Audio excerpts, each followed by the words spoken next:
I never thought I'd be the type of person to go to war with an HOA president, but then again, I never expected to meet someone quite like Karen Delacroix. When I bought my house on Maple Ridge Drive 3 winters ago, the neighborhood seemed perfect. Quiet streets, well-maintained properties, and what I assumed would be reasonable homeowner association guidelines. I had just sold my consulting firm and was looking forward to a peaceful semi-retirement where I could focus on my hobbies and maybe do some remote advisory work for my former clients in real estate development.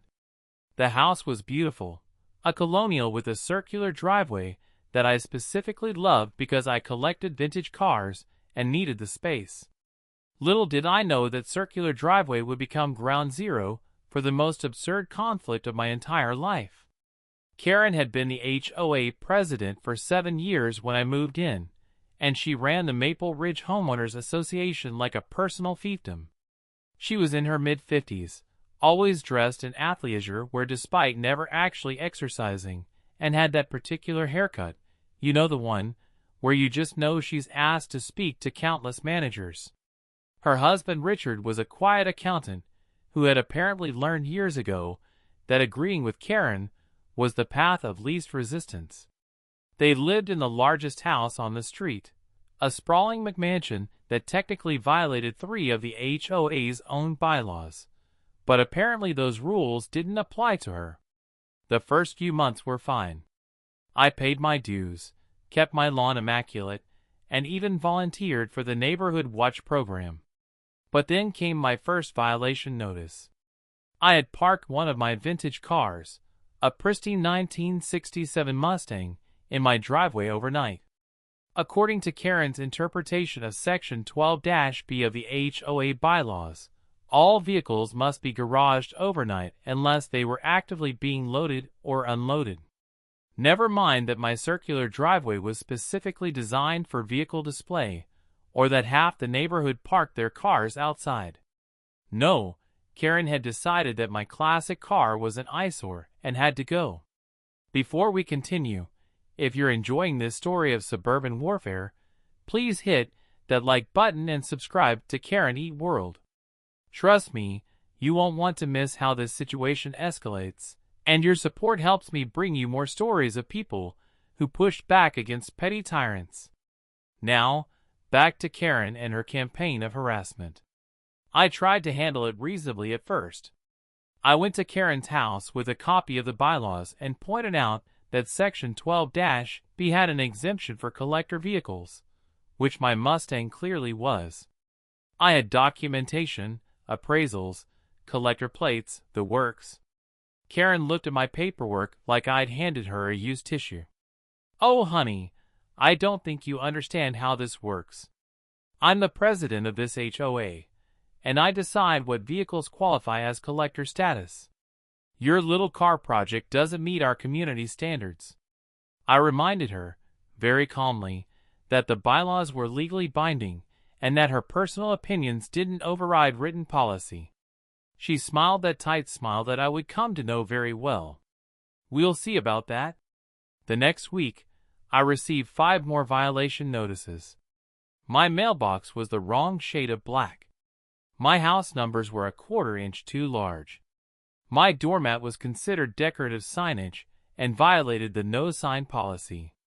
It was absurd and clearly retaliatory, but I documented everything and continued to fight each notice through the proper channels. I had dealt with difficult people in business for 30 years.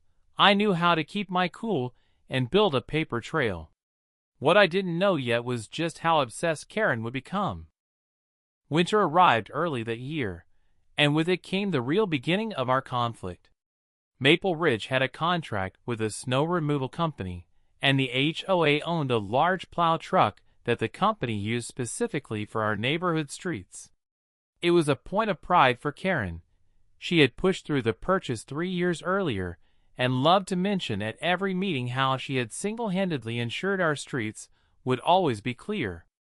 The plow would make rounds after every snowfall, pushing snow to the curbs and keeping the roads passable. After the first big snowstorm in December, I woke up to find a wall of snow blocking my driveway. Not just the usual berm from street plowing, but a deliberate, solid wall of packed snow at least 4 feet high extending the entire width of my circular driveway entrance. My neighbors' driveways were clear, with just the normal push-back snow you'd expect. Mine looked like someone had specifically targeted it. I called the snow removal company, and the driver seemed genuinely confused. "I don't know what happened, sir. We follow the same pattern on every street. I definitely didn't push extra snow into your driveway. But someone had, and I had a pretty good idea who." I spent 3 hours with a snow blower clearing my driveway, fuming the entire time. When I checked my security cameras, the footage told the whole story. At 2 in the morning, well after the official snow removal had finished, Karen herself had driven the HOA plow truck to my house.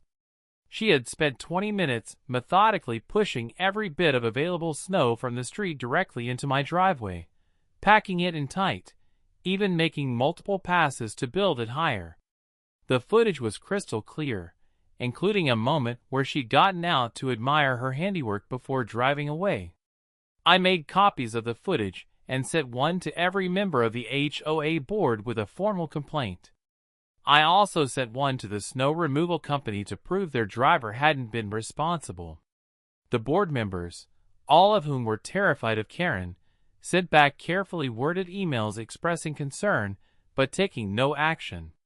One board member, Tom, who lived 3 houses down, actually called me.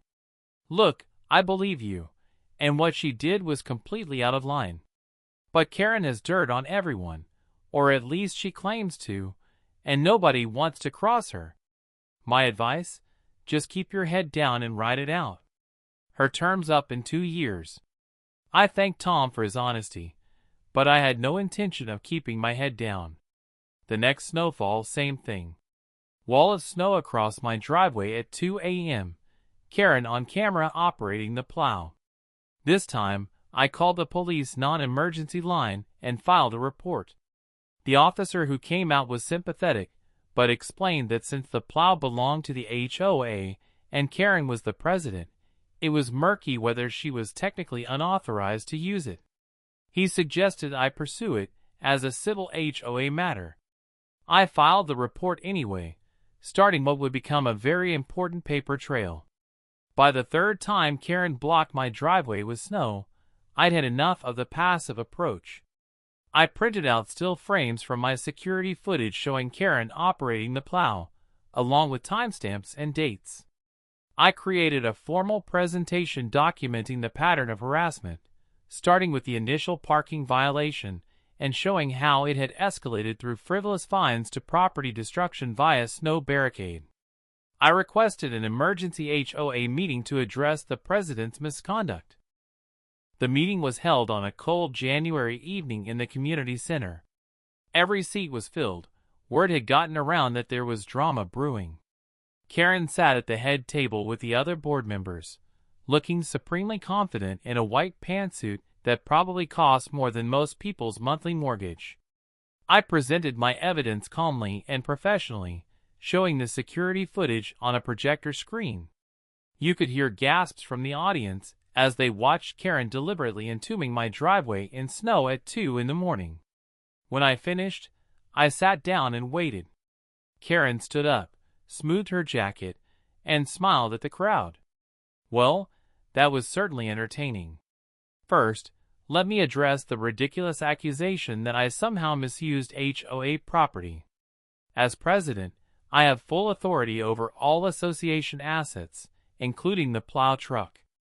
Second, if there was some incidental snow displacement near Mr. Harrison's property, perhaps he should consider that his oversized circular driveway takes up more than his fair share of street frontage, making snow removal in that area more complicated. Third, and most importantly, this meeting was called without proper notice under our bylaws, and is therefore invalid. We're adjourned. She actually banged the gavel. I stood back up. The bylaws allow any homeowner to call an emergency meeting with 48 hours notice for matters of board misconduct, which I provided. This meeting is completely valid, and you don't get to adjourn it unilaterally. I'm asking the board to vote on whether the president's actions constitute a violation of her duties, and whether disciplinary action is warranted. The other 4 board members looked like they wanted to be anywhere else on earth. After an awkward silence, the vice president, a retired dentist named Phil, cleared his throat. I think, perhaps, we should table this matter for further investigation. It was a cowardly punt, but at least it wasn't a complete dismissal. Karen wasn't done. Before we conclude, I'd like to note that Mr. Harrison's driveway snow situation has brought to my attention that his circular driveway may actually violate county setback requirements. I'll be requesting a formal survey and potentially reporting this to code enforcement. We take property compliance very seriously in this neighborhood. The threat was clear. If I kept pushing, she'd make my life even more miserable. That night, I sat in my study looking at all the documentation I compiled, and I realized something. Karen had made a critical error. She hadn't just harassed me with the snow plow. She had stolen HOA property and used it for personal retaliation. The plow truck wasn't hers. It belonged to the association, which meant it belonged to all of us collectively. She had no authorization to use it in the middle of the night for non-association business. And she'd done it 3 times on camera after I'd already filed police reports about the previous incidents. I pulled up the file I'd been maintaining on Karen since this whole thing started. In my previous career, I'd specialized in helping companies navigate complex real estate transactions and local government regulations. I knew how to research property records, understand municipal codes, and most importantly, I knew how to find leverage. I'd already done some preliminary research on Karen's property and found those 3 bylaw violations I mentioned earlier. Her fence was 6 inches too tall, her shed was built without HOA approval, and her backyard deck extended beyond the allowed footprint. But going after her for petty violations would just be more of the same back and forth nonsense. No, I needed something bigger. The next morning, I called an old colleague of mine, James Chin, who was now a partner at one of the state's most prestigious law firms. James and I had worked together on several major development deals, and I knew he had a particular fondness for cases involving abuse of power in homeowner associations. I sent him everything: the violation notices, the meeting minutes, the security footage of Karen using the plow, the police reports. He called me back 3 hours later, and I could hear the smile in his voice. "This is beautiful. She's committed theft, harassment, abuse of office, and potentially even criminal mischief. But more importantly, you've documented everything perfectly. I think we can have some real fun with this." The 4th snowfall came 2 weeks later. I stayed up and watched my security cameras. Sure enough, at 1:45 a.m., headlights appeared. Karen pulled up in the HOA plow truck, but this time something was different. She seemed more aggressive, more angry. She didn't just push snow into my driveway. She repeatedly rammed the blade into the snowbank, creating a wall that was at least 6 feet high and so tightly packed it looked like solid ice. She spent almost 30 minutes on it, backing up and ramming forward, building a snow fortress across my property entrance. When she finally finished, she got out of the truck, walked up to where she presumably thought my security camera could see her, and gave a theatrical wave before climbing back in and driving away. I watched all of this in real time from my warm study, recording everything on multiple devices. But I didn't go outside. I didn't start clearing the snow. Instead, I sent the new footage to James and texted him 3 words. "She did it again." His response came immediately. "Perfect. Call the police. Real call this time, not the non-emergency line. Report that someone has vandalized your property with the HOA plow truck and you have video evidence. Tell them you want to press charges. Then don't touch the snow, it's evidence." At 6 in the morning, I called 911. I calmly explained that someone had used a large truck to deliberately block my driveway with snow, preventing me from leaving my property, and that I had video evidence of who did it. I mentioned it was the fourth time this had happened. 40 minutes later, 2 police officers arrived. They took photos of the snow wall, took my statement, and reviewed the security footage on my computer. The younger officer looked genuinely angry. This is incredibly clear-cut. She's using HOA equipment to harass you, and at this point, it's criminal mischief at minimum. We're going to need to have a conversation with Mrs. Delacroix. The officers went to Karen's house. I didn't go with them, but my neighbor Tom called me 20 minutes later, barely able to contain his laughter. "Dude, you should see what's happening at Karen's place. The cops are there, and she's out on her front porch in her bathrobe absolutely losing it. She's yelling about how she's the HOA president, and she has authority, and they can't question her. This is amazing." I thanked Tom for the update and waited. 2 hours later, Karen was arrested. According to the police report I later obtained, she had refused to cooperate, had claimed the officers had no jurisdiction over HOA matters, and had actually tried to walk away while they were questioning her. That led to charges of obstructing governmental administration in addition to the criminal mischief charges for the snow blocking. They walked her out in handcuffs while half the neighborhood watched from their windows. If you're enjoying Karen's downfall, make sure you're subscribed to Karen Eat World and hit that like button. Trust me, we're just getting to the good part, and you won't want to miss a single detail of how this ends. This is the kind of justice story that will make your day. The arrest was just the beginning. James filed a civil lawsuit against Karen personally for harassment, intentional infliction of emotional distress, and property damage. But the real genius of his strategy became clear when he also filed a lawsuit against the Maple Ridge Homeowners Association itself for failure to supervise its president and prevent the misuse of association property. This second lawsuit terrified the other board members because it meant the HOA's insurance might not cover them, and they could be personally liable. Suddenly, everyone who had been too afraid to stand up to Karen found their courage. An emergency board meeting was called for the following week. This time, Karen wasn't running it. She'd been placed on administrative leave pending the criminal charges, and had been temporarily stripped of her presidential authority.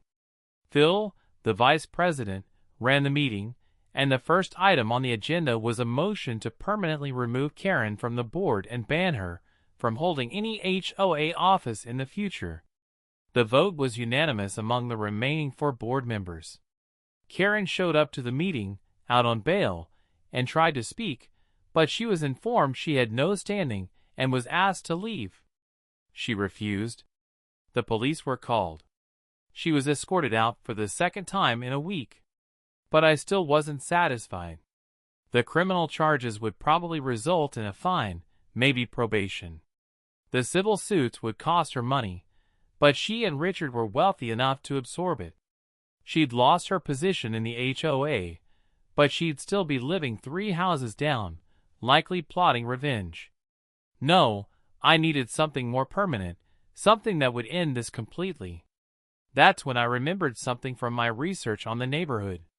Maple Ridge had originally been developed as a single large parcel that was subdivided in the 1980s. The HOA owned several common areas, the community center, a small park, and importantly, a narrow strip of land that ran along the back of several properties including Karen's.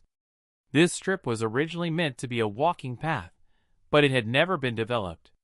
It just sat there, overgrown and unused, technically HOA property that served no real purpose.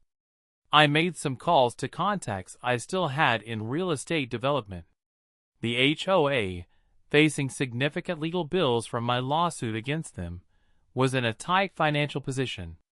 I approached Phil with a proposal.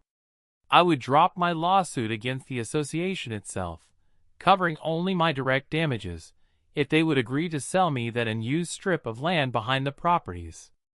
I offered them $200,000, which was frankly absurd for what was essentially a glorified drainage easement, but it would solve their money problems, and they wouldn't have to raise dues. The board jumped at it. Here's where Karen's situation went from bad to catastrophic. That strip of land, narrow and seemingly useless as it was, had one very important feature. According to the original plat maps and county records, it contained the only access easement to the rear portion of Karen's property. Her house sat on just over 2 acres, with her main house at the front and a large backyard that extended deep into the lot. But the way the property lines were drawn, based on the original subdivision, the only legal access to her back acre was through that HOA strip. Now you might wonder why this mattered. Karen's house had street access and a driveway, after all. But here's the thing. Karen had been planning a major project. She'd filed permits with the county 9 months earlier to build a massive addition onto the back of her house, including a pool house, outdoor kitchen, and expanded garage for Richard's car collection. The project was approved and ready to start in the spring. The construction company would need access to the rear of the property to bring in equipment, pour concrete, and build the structures. They absolutely needed that easement. When I purchased the strip of land from the HOA, I also purchased the authority over the easement. My attorney made sure the sale documents were ironclad. I now owned that access, and I could grant or deny its use as I saw fit. I waited until Karen's criminal case was resolved. She pleaded guilty to criminal mischief and got a fine plus community service before I made my move. Karen's construction company called me 3 weeks before their scheduled start date.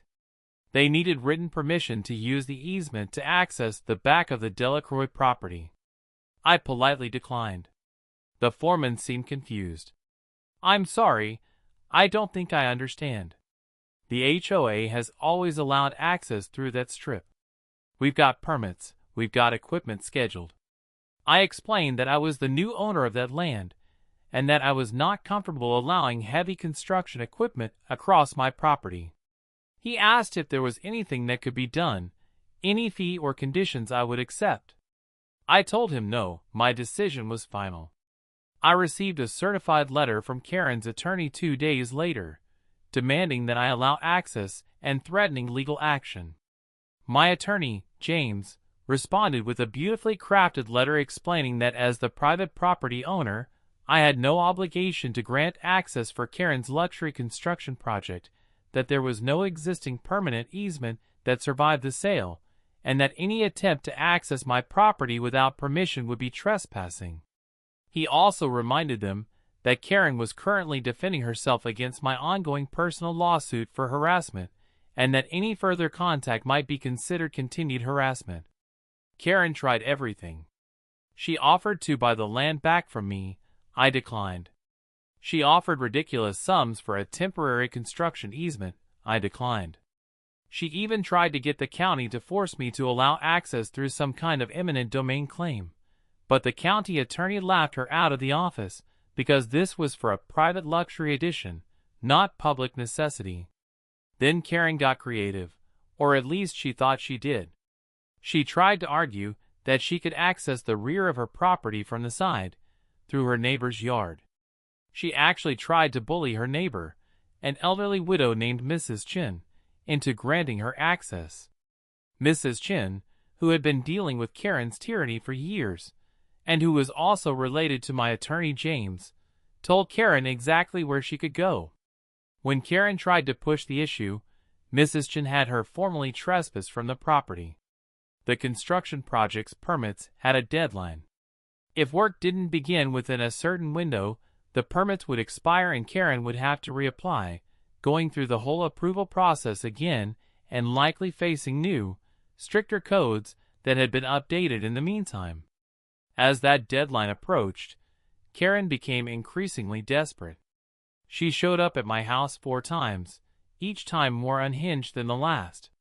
The first time she tried to be sweet, almost apologetic.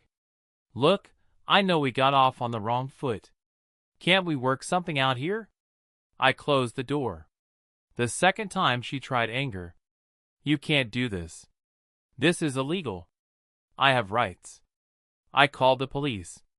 The third time she just stood in my driveway crying, which honestly was uncomfortable, but I didn't engage. The fourth time, she brought Richard, who tried the man-to-man approach, offering me cash in an envelope. I declined and closed the door. The permit deadline came and went. Karen's construction project was dead, at least for the foreseeable future. She'd already paid $50,000 in permit fees and architectural costs. The construction company kept their deposit because the failure wasn't their fault. But the real damage was just beginning to show. See, Karen had already started preparing for the construction. She'd had Richard's extensive car collection, about a dozen vintage vehicles worth easily over $1 million combined, moved to a climate-controlled storage facility an hour away because the garage space was going to be torn up during the addition. The monthly storage fees were astronomical. She'd also taken out a construction loan to finance the project, a loan that now had no purpose but still had interest accruing. And perhaps most importantly, she'd spent the last year bragging to everyone in the neighborhood and all her social groups about the amazing addition she was building, posting renderings on social media, making it a huge part of her identity. The humiliation of having to tell everyone the project was canceled was eating her alive. People started asking questions. Word spread about why it was canceled, about the land I'd purchased, about the access issue. The full story came out, about the snow plowing, the arrest, the lawsuits. People who had been afraid of Karen for years started openly mocking her. Her social media posts about the construction were flooded with comments. The neighborhood group chat, which she'd been removed from, was apparently brutal.